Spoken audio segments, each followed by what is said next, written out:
크리스마스는 하나님의 아들이 세상에 태어나심을 축하하는 날입니다. 하나님의 아들이 세상에 태어나셨다 하는 말은 하나님 자신이 사람이 되셨다는 의미를 포함하고 있습니다. 구약 성경 이사야 9장 6절에 이미 이 사실을 선명하게 예언하고 있습니다. 이는 한 아이가 우리에게서 났다.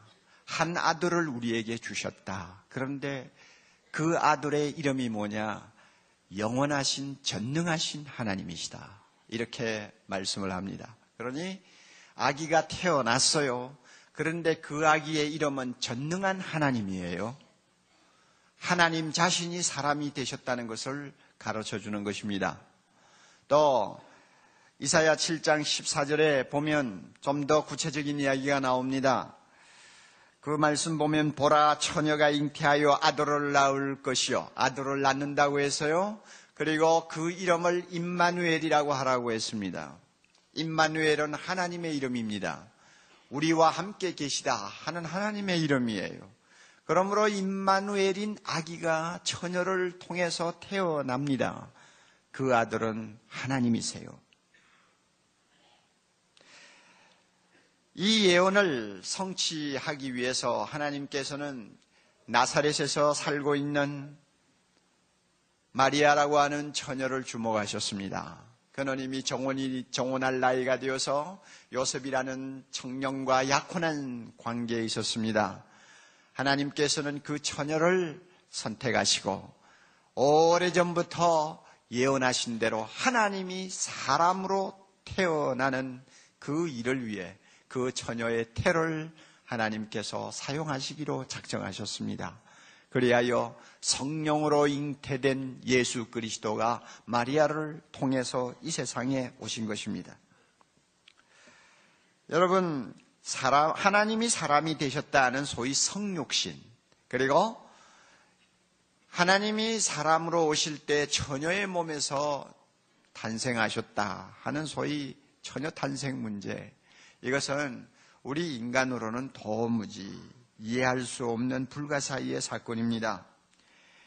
이해할 수 없는 정도가 아닙니다. 상상을 할 수 없는 이야기입니다. 그러므로 이런 놀라운 사건들은 우리의 모든 이성을 초월한 초월적인 신비에 해당합니다. 많은 사람이 이런 이유로 믿지를 않습니다. 미국 텔레비의 톡쇼의 제왕이라고 불리우는 레리 킹에게 누군가가 물었답니다. 당신이 세계적으로 유명한 사람들은 다 인터뷰를 하는데 만약에 이 전 세계 역사를 통해서 딱 한 사람만 선택해서 인터뷰를 하라고 한다면 누구를 택하고 싶느냐? 이렇게 물었습니다. 그 말을 들은 레리 킹이 대답하기를 예수 그리스도다 그랬어요. 그러면 예수 그리스도를 만나서 무엇을 묻고 싶으냐? 그랬더니 대답이 이겁니다. 정말로 처녀의 몸에서 나셨습니까? 이걸 묻고 싶다 그랬어요. 그 말은 자기도 안 믿는다는 이야기죠. 그리고 믿을 수 없는 허황한 전설이나 아니면 우화에 지나지 않는다고 보기 때문입니다. 그렇지만 여러분, 우리는 성경 말씀을 통해 분명히 확인합니다. 처녀가 성령으로 잉태했다고요. 천지 만물을 창조하시고 생명을 창조하신 하나님께서 처녀의 태를 이용하여 이 세상에 사람으로 오신다는 것이 무엇이 그렇게 힘들겠어요? 하나님에게는 전혀 어려운 일이 아닌데 사람들이 그것을 받아들이지 못하는 것입니다. 아무튼 하나님이 사람이 되셨습니다. 이 사실을 오늘 우리가 읽은 빌립보서 2장에는 신학적으로 심오한 표현을 빌려서 말씀하고 있습니다. 여러분 보세요. 6절입니다. 그가 누굽니까? 사람이 되어 세상에 오신 예수 그리스도입니다. 그는 근본 하나님의 본체시라고 했습니다. 하나님의 본체요. 이 말은 하나님과 동등되는 존재라는 말입니다. 다시 말하면 하나님 자신이라는 말입니다. 하나님의 본체입니다. 하나님 자신입니다. 그러면 하나님 자신이라고 말할 때에 그는 우리 사람과 어떻게 다릅니까? 구약 성경을 보면 하나님께서는 자기 이름을 여호와라고 그랬어요. 그 여호와의 뜻은 스스로 있는 자입니다. 자존하는 사람이라는 말, 자존하는 존재라는 말입니다. 스스로 있는 자. 그래서 이 스스로 있는 자가 하나님인데 이 말에는 세 가지 의미가 들어있어요. 스스로 존재하는 자, 그리고 스스로 만족하는 자, 그리고 영존하시는 자라는 의미가 다 포함되어 있습니다. 하나님은 존재 원인을 갖지 않습니다. 어떤 원인 때문에 자기가 존재하는 분이 아니세요. 그는 스스로 존재합니다. 사람은 어떤 원인이 있기 때문에 존재합니다. 그러므로 하나님과 인간은 이것은 도무지 맞다를 수 없는 극과 극입니다. 하나님은 자족하시는 분입니다. 스스로 만족하는 분이에요. 그러므로 심지어 우리가 드리는 이 예배도 하나님이 필요해서 드리라고 하는 것 아닙니다. 하나님은 우리 예배를 받지 않으셔도 만족하시는 분입니다. 우리 자신을 위해서 하나님께 예배 드리라고 명령하신 것입니다. 스스로 자족하시는 분이요. 그러나 인간은 무엇입니까? 인간은 너무나 많은 것을 필요로 하는 존재입니다. 예, 인간이요. 스스로 있는 자이신 하나님은 영존하신 분입니다. 시작도 없습니다. 끝도 없습니다. 그러므로 그를 일컬어서 알파와 오메가라고 합니다. 영원히 계십니다. 그렇지만 인간은 누굽니까? 아침에 피었다가 저녁에 지는 들꽃처럼 잠깐 태어났다가 한 생을 살고 마치는 존재입니다. 그런데 보세요. 이렇게 스스로 있는 자로서 자존하시며 자족하시며 영존하시는 그 하나님이 사람이 되셨다는 것입니다.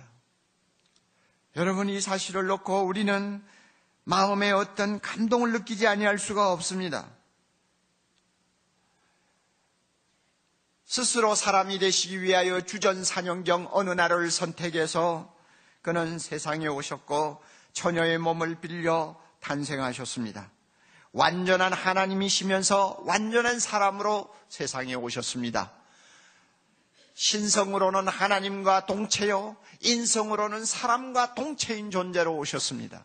그렇다고 사람이 되시면서 신성이 없어진 것이 아닙니다. 하나님이시면서 동시에 사람으로 오셨습니다. 이분이 예수 그리스도입니다. 우리를 더 놀라게 하는 사실이 있습니다. 사람으로 오시되 종의 모습으로 오셨다고 하는 것입니다. 여러분, 성경 다시 보세요. 7절입니다. 오히려 자기를 비어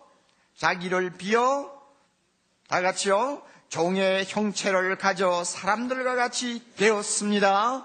자기를 비어, 그러니까 자기에게 있는 영광을 다 포기하고 하는 말이에요. 포기하고 종의 모습을 입고 세상에 사람으로 오셨다는 것입니다. 그러니 사람으로 오셨다는 것만 해도 우리를 감동시킬 만한 놀라운 일인데, 사람으로 오시되 천대받기 쉬운 종의 모습으로, 사람들의 관심을 끌 수 없는 종의 모습으로 오셨다는 것입니다.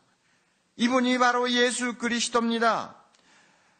우리가 성경을 보면 종의 모습으로 예수님이 이 세상에 오셨다는 것은 부인할 수 없는 역사적인 사건입니다. 마태복음을 읽어보십시오. 누가복음을 읽어보십시오. 예수 그리스도는 종으로 이 세상에 오셨습니다.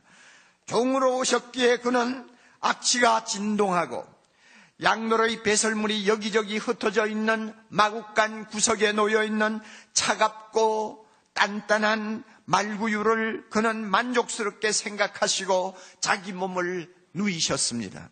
종이기 때문에 그런 것도 만족스럽게 받으신 것입니다. 종의 모습으로 오셨기에 그를 영접하는 사람은 아무도 없었습니다. 목자들이 오기는 했습니다만 그들 자신들도 스스로 온 것이 아닙니다. 하나님이 천사들을 보내서 그들로 하여금 말구유를 찾게 만들어서 온 사람들이에요.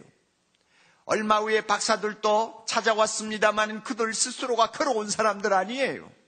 하나님이 별을 통해서 예수 그리스도가 세상에 태어나셨다는 것을 가르쳐 주셨기에 찾아온 사람들입니다. 그런 소수, 억지로 찾아온 소수의 사람들 제외하고는 아무도 예수님이 탄생하심을 기뻐한 사람도 없습니다. 세례 요한이 6개월 전에 태어났을 때는 온 동네 사람들이 기뻐했고 그의 소식을 듣는 사람들이 다 뭔가 기대를 하고 축가를 했습니다마는 하나님이 사람이 되어 종으로 오셨을 때는 한 사람도 영접하는 자도 없었고 기뻐하는 자도 없었고 캐롤을 부르는 사람도 없었습니다. 종으로 오셨기 때문입니다. 그러므로 스스로 존재하시는 하나님이 사람이 되시고 사람이 되시되 종의 모습으로 오셨다는 이 사실을 여러분 이해하려고 들지 마세요. 머리로 받으려고 들지 마세요. 설득당할 수 있는 설명을 요구하지 마세요. 믿음으로 받으세요. 믿음으로 받으면 그것이 내 마음에 촉촉히 젖어드는 은혜가 됩니다. 하나님이 어찌 자존하신 그분이 어찌 인간이 되실까? 왜 꼭 그래야만 되실까? 오시면 좀 신분이 있는 분으로 오시지 하필이면 말구유에 누우시는 종으로 오실까? 이 사실을 믿음으로 받고 곰곰이 내 마음에 두고 묵상하면 그 말씀 한마디 한마디가 나를 울리게 만들고 나를 감동시키는 은혜로 내 가슴을 채웁니다. 은혜로 받으세요. 믿음으로 받으세요.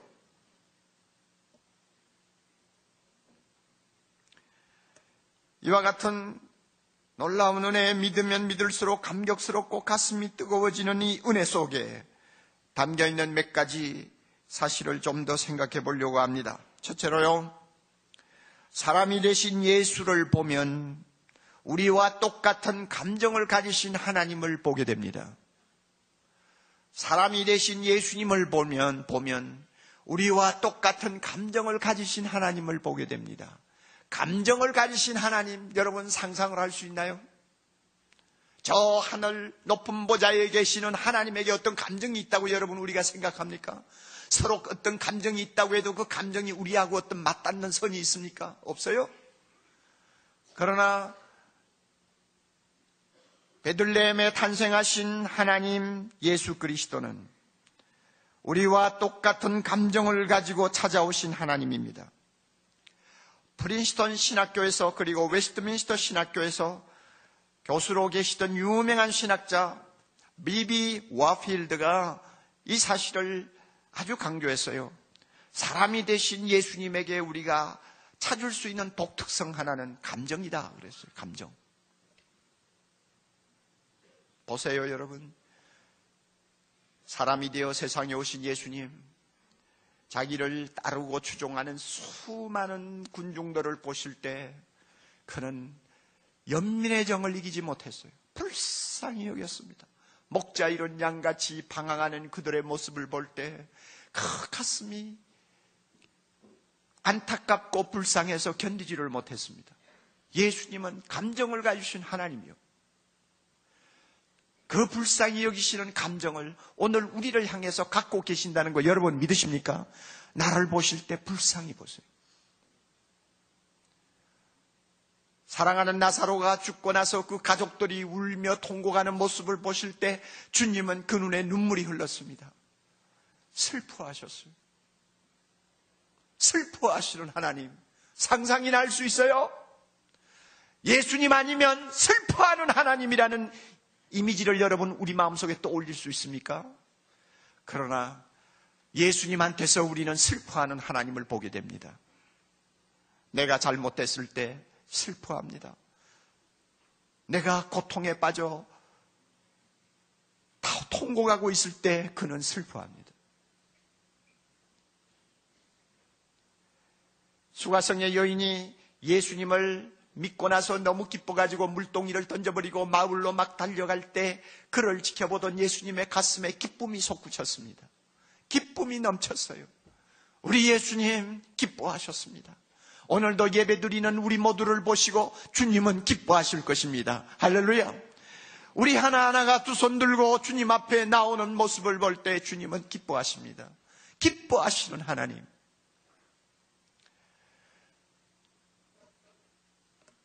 양심이 마비되어 숱한 죄를 범하면서도 자기가 스스로 의롭다고 궤변을 늘여놓는 바리새인들을 보실 때 주님은 분노하셨습니다. 분노하시는 하나님. 여러분, 이와 같이 예수님께서는 희노애락의 감정을 가지신 하나님이었습니다. 여러분, 감정이 통한다는 것은 우리가 그만큼 가까워질 수 있다는 이야기를 말합니다. 저 사람 감정하고 내 감정하고 통하는 데가 있어. 그러면 벌써 뭔가 밑바닥이 서로 상통한다는 말이요, 서로 가까워지고 있다는 이야기입니다. 우리가 예수님을 마음에 모시고 묵상할 때마다 나처럼 슬퍼하기도 하시고 나처럼 기뻐하기도 하시고 또 나를 보고 불쌍히 여기기도 하시는 그 감정을 가지신 하나님이라고 생각할 때 여러분, 이것이 은혜가 안 되겠어요? 얼마나 은혜가 되는지 몰라요. 하나님이 사람이 되시지 않았다면 우리가 이렇게 감정을 가지신 하나님을 우리가 상상조차 할 수가 없을 거예요. 그러나 내 감정이 어떠하면 예수님의 감정도 어떠하겠다. 예수님이 저렇게 슬퍼하시니 내 마음이 슬프지. 서로 통하는 데가 있는 거예요. 이런 하나님을 우리가 모시게 되었습니다. 얼마나 은혜스러운지요. 둘째로요, 사람이 되신 예수를 보면 우리와 똑같이 시험받고 고통당하시는 하나님을 보게 됩니다. 우리와 똑같이 시험당하고 고통당하시는 하나님, 그 하나님을 우리는 예수님으로부터 보게 됩니다. 예수님을 보십시오. 태어날 때부터 지질이 가난한 집안에 태어났습니다.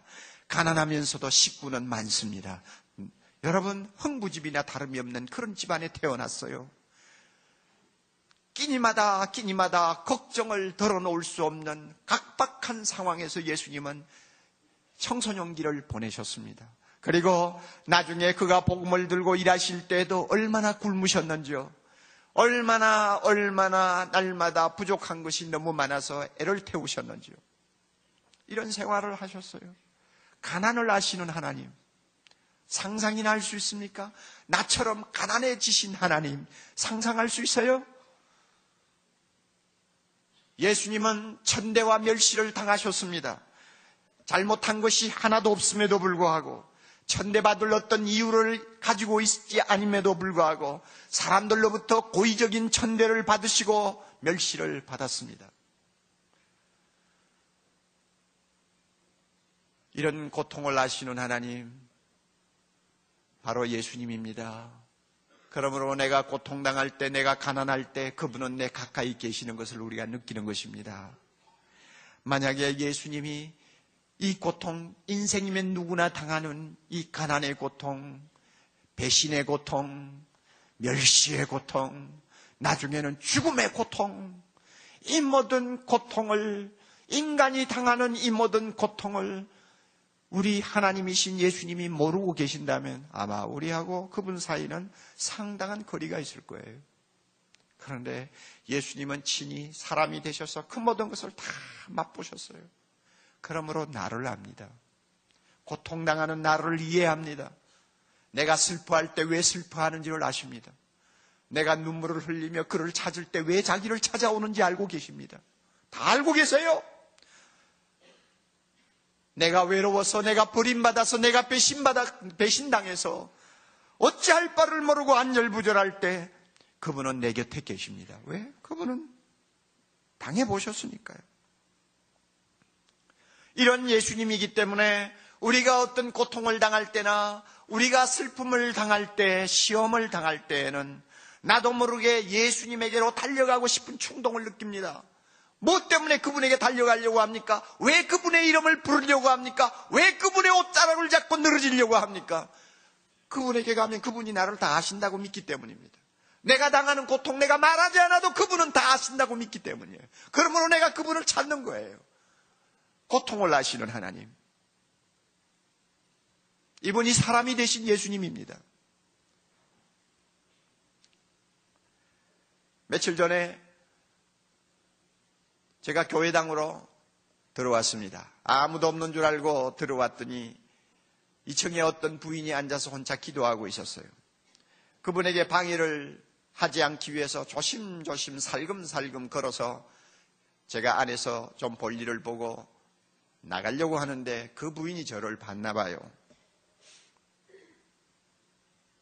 저를 부르면서 복도로 나왔어요.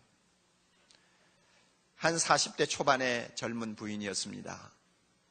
우리 교회를 다니느냐고 물었더니 우리 교회 교인은 아니래요. 그러면서 목사님에게 꼭 좀 의논하고 싶어서요. 그래, 시간은 없지만은 이 자리에서 말씀해 보세요. 목사님, 저의 남편은 대학교 교수예요. 그리고 아이가 둘이 있고요. 어떤 여자에게 눈이 팔려가지고 이혼하재요. 교수니까 논리적으로 제가 빠져나갈 수 없는 많은 구실들을 만들어서 이혼 서류를 꾸미고 거기에 도장을 찍으래요. 목사님, 저는 이혼하고 싶은 생각 하나도 없어요. 우리 남편은 믿음이 없어요. 저는 예수 믿는 사람이에요. 이혼할 수 없지 않아요. 목사님, 어떻게 하면 좋겠어요? 제가 어떻게 해야 되죠? 여러분, 이런 처지에 목사가 어떻게 대답해야 합니까? 남의 집안일에, 부부의 일에 내가 어떻게 개입을 할 수 있습니까? 이혼해도 괜찮소. 내가 대신 당신 남편 노릇 해줄 테니까 이혼하시오. 이러겠어요? 그럴 수도 없는 거 아니에요.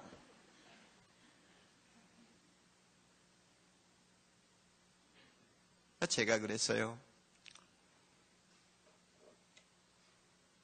예수님을 찾으세요.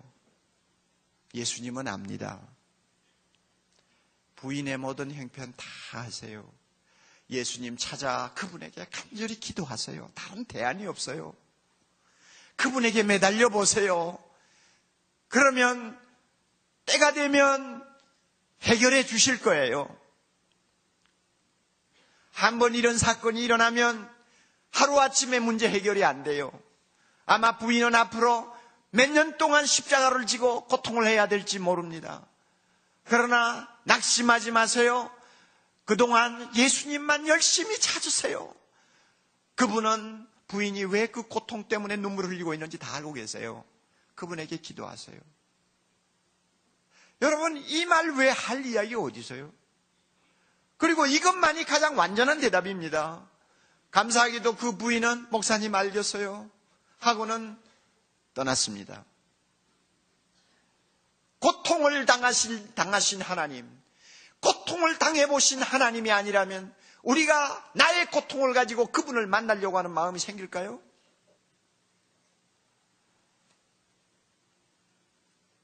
우리 마음에 와닿는 찬송가가 하나 있어요. 기쁨으로 찬양입니다마는 그 가사가 마음에 들어요. 주님과 같이 내 마음 만지는 분은 없네. 내 마음 만지는 분은 없네. 주님과 같이 내 마음 만지는 분은 없네. 내 마음 만지는 분. 여러분, 마음을 만진다는 게 뭐예요? 나의 고통하는 마음을 아시고 이해하시고 받아주신다는 말이에요. 예수님만이 내 마음을 만질 수 있어요. 그분이 당해보셨기 때문에요. 고통받는 자녀 품으시니 주밖에 없네. 고통받는 자녀 품으시는 주밖에 없네.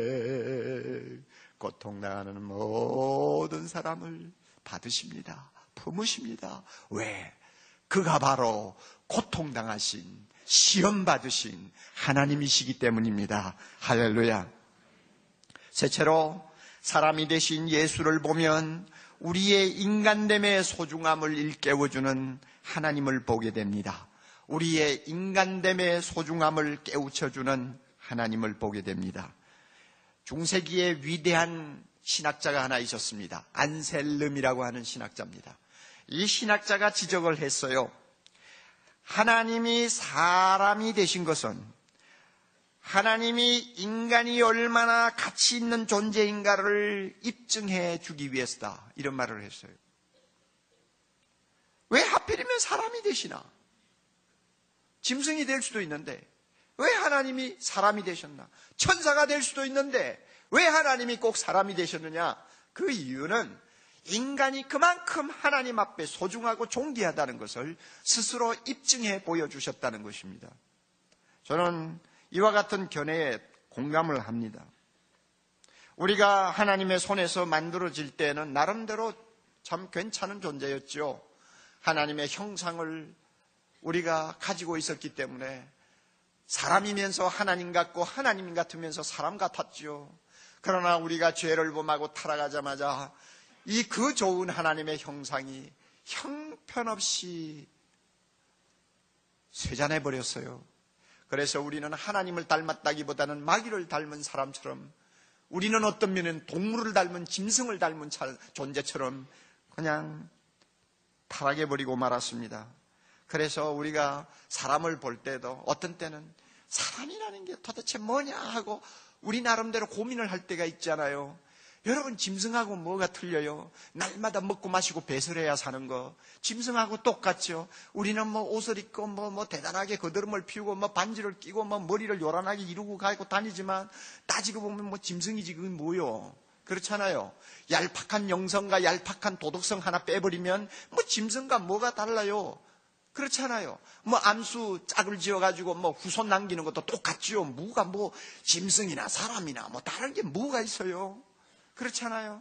게다가 여러분, 조금만 인생을 살면은 그저 늙어가고 병들고 죽고 모든 짐승이 가는 길 그대로 가고 있잖아요.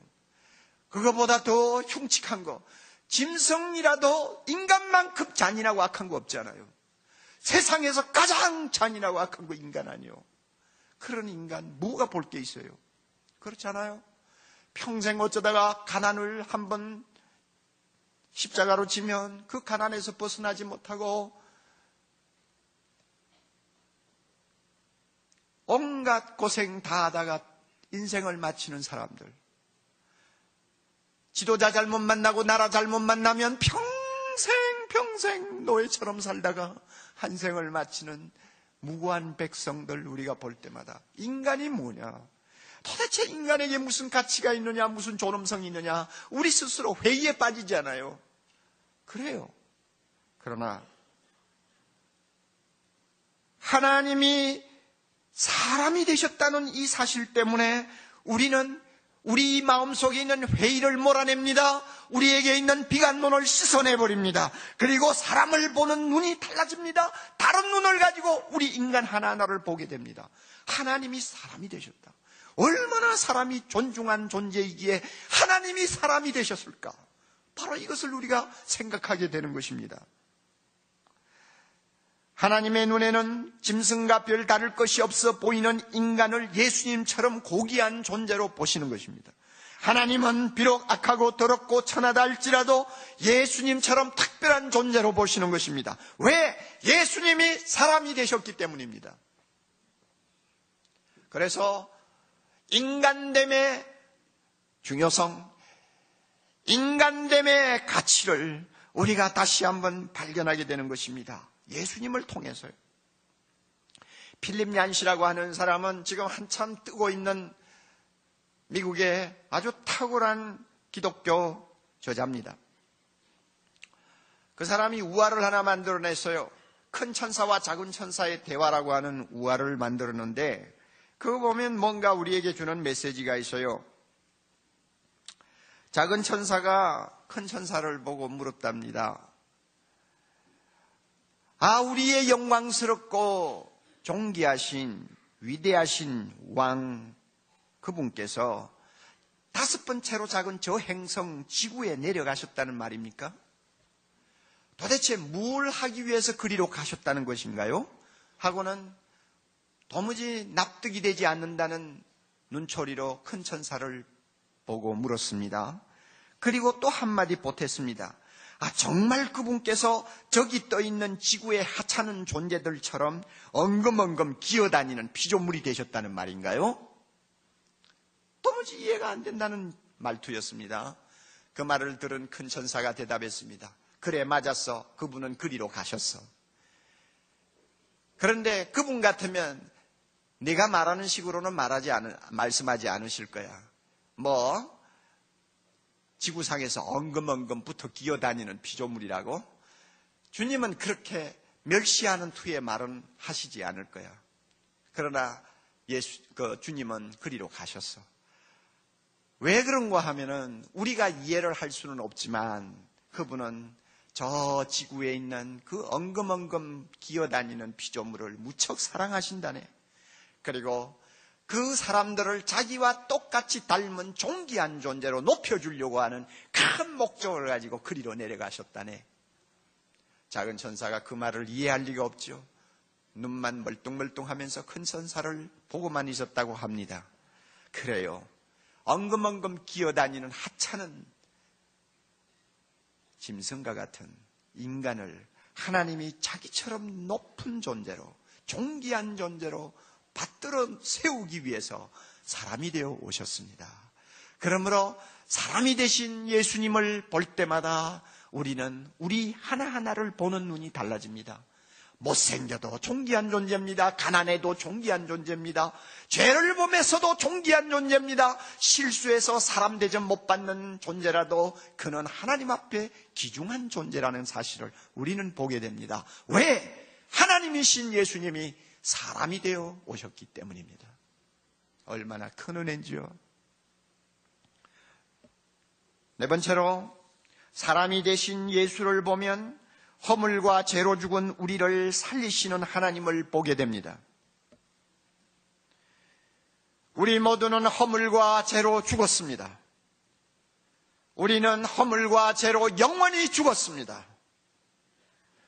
그러므로 우리에게는 소망이 없었습니다. 우리를 살리려면, 우리를 구원하려면 누군가 죄 없는 분이 오셔서 우리 대신 피를 흘려주셔야 했습니다.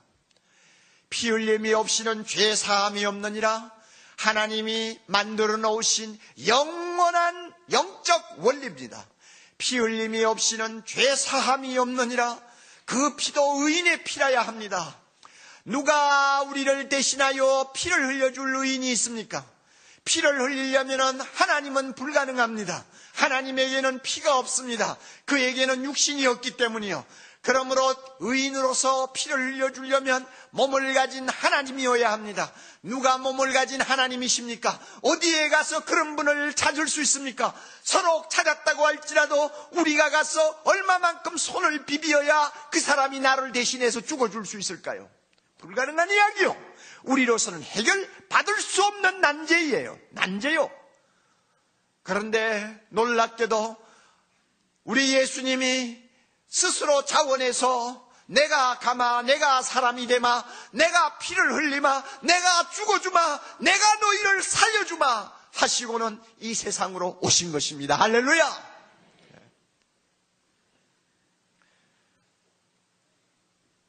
빌립보 2장 여러분 8절 끝에 보세요. 사람의 모양으로 나타나셨음에 사람의 모양으로 나타나셨어요. 왜 나타나셨어요? 다 같이 그 다음에 자기를 낮추시고 죽기까지 복종하셨으니 곧 십자가에 죽으심이라.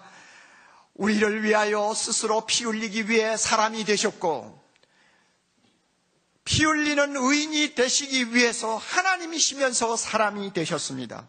이분이 예수 그리스도입니다. 죽기까지 복종하시고 우리를 허물과 죄에서 건지시기 위하여 사람이 되셨습니다. 그러므로 성탄절, 다시 말하면 성 베들레헴의 요람이 우리에게 그토록 중요한 이유가 무엇인지 압니까? 베들레헴의 예수 탄생은 하나님의 아들을 갈보리의 십자가로 이끌어가는 길목에 놓여 있기 때문입니다. 베들레헴은 십자가로 가는 길목에 놓여 있습니다. 베들레헴의 말구유는 십자가로 통하는 길목에 있습니다. 그러므로 베들레헴의 말구유 예수님의 탄생을 볼 때마다 우리는 그 배경에 십자가가 있는 것을 압니다. 십자가를 둔 베들레헴의 탄생이 진정한 복음이요 은혜지, 십자가를 모르는 크리스마스는 복음도 아니요 은혜도 아닙니다. 왜? 예수님은 죄와 허물로 죽은 우리를 살리기 위하여 우리 대신 피 흘리고 죽기 위하여 사람이 되셨기 때문입니다. 그러므로 예수님을 만난 죄인들은 다 살아났습니다. 현장에서 가늠하다가 잡힌 여자입니다. 얼마나 초라합니까? 그가 예수님을 만났습니다. 사람이 되신 예수님을 만났습니다. 그리고 말도 못하고 서 있습니다. 부들부들 떨고 서 있습니다. 부끄러움을 무릅쓰고 고개를 숙이고 꼼짝을 못하고 있습니다. 이럴 때 예수님이 물었습니다. 너를 정죄하던 자가 다 어디를 갔느냐? 다 아무도 없습니다. 다 가고 말았습니다. 사람이 되신 예수님 말씀합니다. 나도 너를 정죄하지 아니하노라. 나도 너를 정죄하지 아니하노라. 내가 너를 죄 있다고 말하지 아니하노라. 내가 너를 용서하노라. 다시는 가서 같은 죄를 범하지 말라. 왜 그렇게 말씀하실 수 있습니까? 그 여인을 위하여 자기가 십자가에서 피 흘려 죽으시기 때문입니다. 오늘 우리를 보고도 마찬가지 아닙니까, 여러분? C.T. 스터드라고 하는 위대한 선교사가 아프리카에 가서 선교해서 그 원주민들에게 부흥이 일어났을 때 그들이 나와서 죄를 고백했습니다. 나는 압니다. 내가 3살 때 우리 아버지가 사람을 죽인 건 내가 압니다. 사람을 죽였는데 그가 누구냐고요? 우리 형님이었어요. 그 형님을 아버지가 죽이고는 그 고기를 아버지하고 내하고 같이 먹었어요. 식인종들이란 말이요. 이런 식인종들도 예수 그리스도를 만났습니다. 자기를 위하여 피 흘려주시고 죽으신 예수님을 만났습니다. 그러자 그 예수님이 자기를 용서해 주셨다는 것을 알았습니다. 그리고는 환희와 기쁨에 젖어 하나님을 찬송하는 대부흥이 일어났습니다. 사람이 되신 예수님, 그분은 우리를 위하여 십자가에 죽으신 예수님입니다. 그리해서 죄와 허물로 죽은 우리를 살리셨습니다. 사랑하는 형제자매 여러분, 예수님을 볼 때마다 우리는 우리와 똑같은 감정을 가지신 하나님을 봅니다. 예수님을 볼 때마다 우리와 똑같은 시험을 당하시고 고통을 당하신 하나님을 봅니다. 예수님을 볼 때마다 우리 인간됨의 존귀함을 가르쳐 주신 하나님을 봅니다. 예수님을 볼 때마다 허물과 죄로 죽은 우리를 살리기 위하여 피 흘려주신 하나님을 봅니다. 이 하나님, 이분이 누굽니까? 예수 그리스도입니다. 이분이 누굽니까? 예수 그리스도입니다. 그러므로 이분을 내 마음에 모시고 생각할 때마다 그 예수님은 나에게 은혜 그 자체가 되는 것입니다. 생각하면 할수록 감사하고 믿으면 믿을수록 너무너무 가슴이 벅차오르고 이 예수님의 이름을 부르면 부를수록 나의 전 인격이 가만히 있지 못하고 흥분하는 이유가 있는 것입니다. 사람이 되신 예수님, 얼마나 은혜스러운지요. 그분을 묵상하는 크리스마스가 됩시다. 그분에게 찬양을 돌리는 크리스마스가 됩시다. 그분 앞에 무릎 꿇고 그 놀라운 은혜 앞에 감사하고 감격하는 성탄이 됩시다. 하나님의 놀라운 은혜가 여러분에게 있기를 바랍니다. 다 같이 기도하십시다.